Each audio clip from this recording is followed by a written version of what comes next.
Muito bem, estamos de volta com o nosso programa, que é o BH Todo Dia, aqui no canal Viver Brasil. Lembrando mais uma vez que a gente está pegando carona, né, nesse clima de Copa do Mundo. Mas eu já vou aproveitar aqui, porque a gente tem aí a Copa acontecendo, né, no Catar. E muitas situações estão sendo colocadas nos últimos dias que têm, na verdade, assustado a gente. E aí eu queria saber, né, aproveitar que o Caio está aqui presente. Caio, vamos pensar assim, a FIFA não tinha essas informações quando fechou o seu contrato? Há algo meio estranho aí, não é? Elis, a FIFA ela tem uma característica que ela é sempre muito agressiva nos países nos quais ela vai sediar algum evento, principalmente como a Copa do Mundo, né? O telespectador deve lembrar, por exemplo, no Brasil, na época havia uma série de proibições, inclusive a bebida alcoólica também era proibida.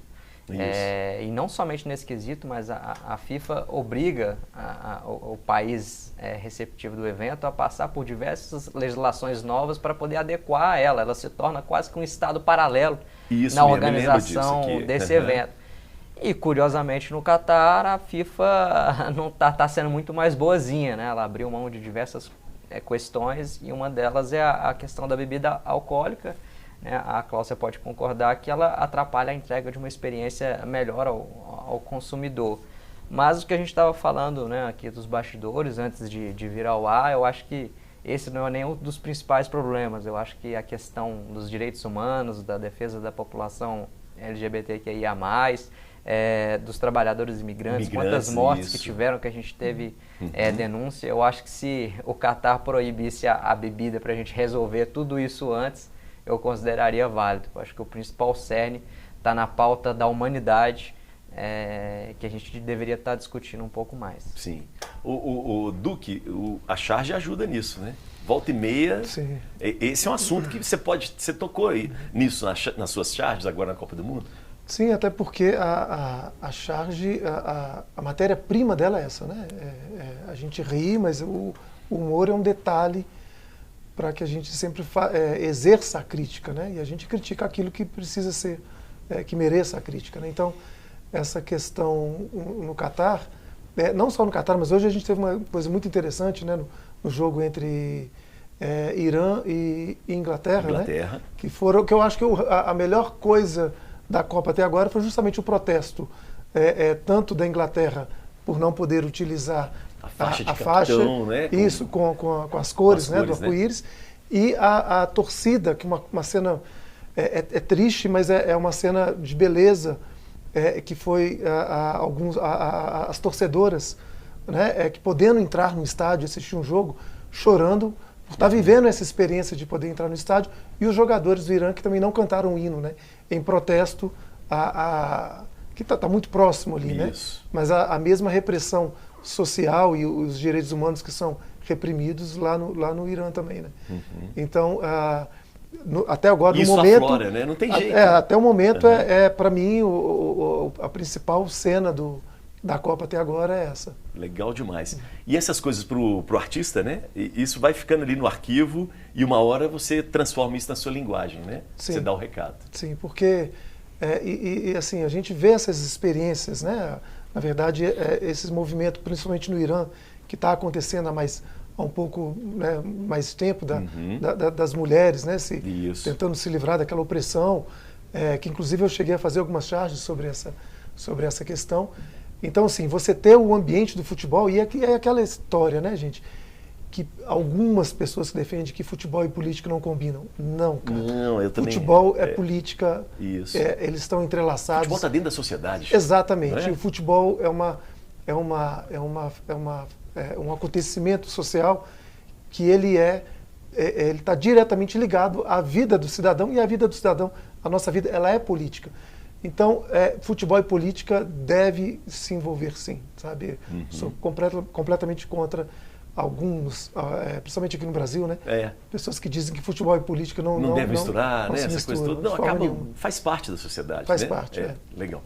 Cláudio, eu fico pensando o seguinte, imagina, faltando 2 dias para você fazer, né, abrir essa experiência, por exemplo, lá no Mineirão da Brahma, e aí proíbe-se a utilizar a bebida. Não dá para compreender isso. Isso é realmente uma coisa muito difícil, né?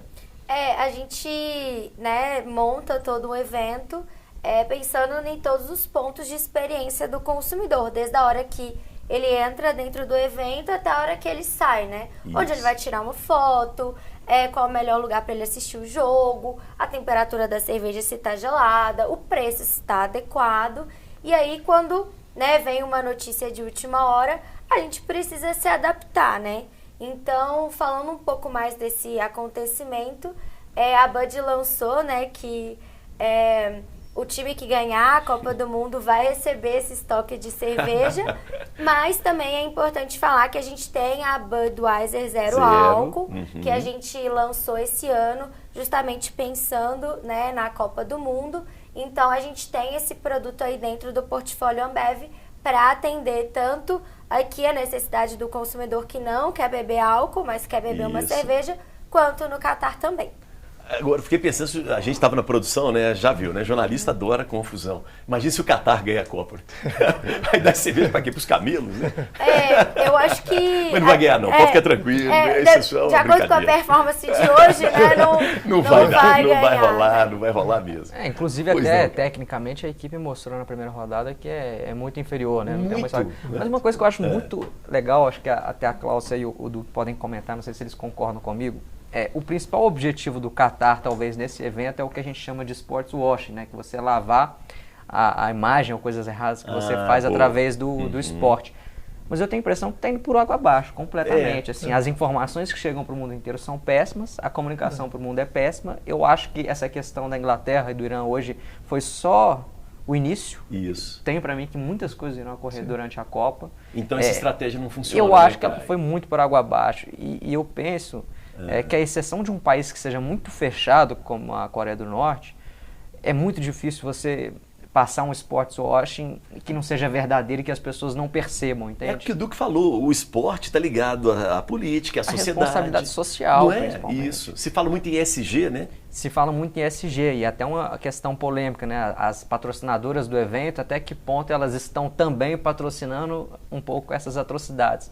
Então, assim, eu acho que o sports washing já foi pro ralo, podemos dizer assim, brincando com a palavra.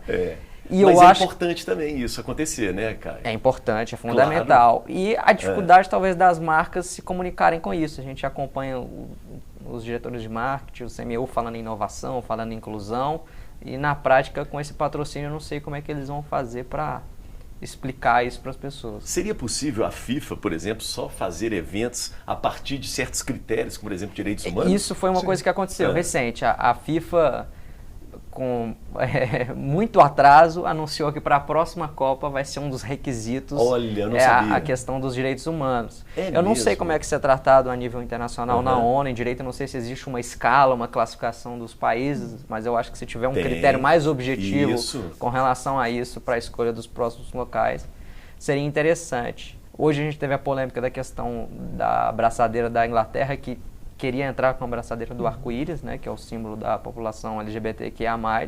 Não entraram por uma suposta ameaça de cartão amarelo para o capitão. E eu entendo que deveria entrar. Eu acho que nenhuma soberania estatal está acima dos direitos humanos ou de uma regra desportiva acima dos direitos humanos. Que, aliás, não é só a Inglaterra, são vários países da Europa. A UEFA, né, inclusive, incentivou isso, né? Acho que seria interessante mesmo uma certa, assim, pelo menos no último jogo da primeira fase, talvez entrar com... eu tenho para mim, eu não sei se os colegas concordam, eu acho que aos poucos, hoje já teve essa introdução, eu acho que aos poucos vai acontecer mais coisas, acho que o pessoal vai começar a tomar coragem, eu acho que essa Copa ainda pode ficar interessantíssima essa Copa, inclusive. Vai nos reservar algumas surpresas fortes nesse sentido. E assim, qualquer atrocidade que aconteça lá, eu acho que vai ser muito difícil eles não conseguirem deixar vazar, entendeu? Esconder algum isso, tipo né? de violência, algum tipo de agressão. Ou de preconceito. Eu acho que muita coisa vai acontecer ainda. Cláudia, como mulher, é interessante isso, né? Talvez a Copa esteja servindo, inclusive, para que as mulheres do Catar também se organizem e corram atrás de seus direitos, né? Eu acho que isso vai, né, vir à tona, eu acho que isso vai dar um empoderamento, eu acho que isso vai dar mídia para essas situações e a gente vai poder questionar, vai poder mudar. Então, eu mesmo que faço parte de, né, um time de patrocínios e lido muito com isso, né, no dia a dia, acho que vai abrir portas aí para essas discussões virem à tona e a gente mudar o cenário. Boa. Então, que elas vão ter contato com outras mulheres que estão organizadas também, coletivamente, né? Não, e que vão nos eventos, vão assistir. Isso. Então, acho que esse mix de culturas, né, vai ser bem importante para quem está lá conseguir ter coragem, falar e lutar pelos direitos. Eu me lembro que ali no final dos anos 90, né, as propagandas de cerveja, das principais cervejas, né, eram todas muito machistas, né? Era sempre a mulher de biquíni, essa coisa toda. As mulheres se organizaram e as cervejas hoje não trabalham com essa ideia mais, né? Não, a gente sempre procura, em todas as nossas campanhas, né, ter mulheres, homens, Mulheres negros, consomem cerveja? brancos, né, falar muito sobre a plataforma de LGBTQIA+. Isso. A gente tem marcas que se apropriam, né, e conversam mais com esse público, e a gente tenta trazer a diversidade para tudo que a gente faz hoje em dia, né? Então, o assunto do ESG, né, e de sustentabilidade tem vindo à tona em tudo que a gente faz. Então, as nossas campanhas são bem democráticas e diversas. Os influenciadores que a gente contrata para falar sobre são diversos também. Isso. Então, a gente procura, né, trazer toda essa diversidade, tudo que a Ambev como companhia acredita para as campanhas de todas as nossas marcas também. Boa. Du, você acha que a gente está sendo muito otimista aqui, né? O Caio até falou que essa Copa pode trazer outras surpresas. Você acha que a gente está muito otimista? Não, mas eu sou um eterno... Eu sempre o que acontece? A gente está no meio do processo. No meio de um processo de transformação é muito difícil você enxergar as mudanças. Isso tanto no coletivo quanto no pessoal. Depois que a gente passa pelos processos, é que a gente olha para trás e que a gente vê o quanto que a gente mudou. E a gente está caminhando para uma sociedade melhor. Parece que não, porque a gente olha, a gente vê tanta coisa ruim, tantos absurdos, mas isso faz parte do processo. Isso. Né? E se você parar para pensar, nesses últimos 10 anos, a transformação é muito grande. A nossa sociedade em 2010, em 12 anos, vamos colocar aí, em 2010 para 2012, eu falo tanto do ponto de vista pessoal, quanto eu mudei para essas questões. Isso. Para questões acabamos de falar das mulheres aqui. Exatamente. As propagandas de cerveja são totalmente diferentes. Né? Em termos de conceito, né? E, tanto a nossa sociedade coletivamente está mudando muito. Só que o fato da gente estar no meio do processo, a gente talvez não consiga enxergar essa mudança, essa melhora. Mas eu não tenho dúvida, eu tenho 3 filhos e eu sei que essa nova geração, a cabeça deles é muito outra, maior. Né? Essas coisas muito não importam para eles, né?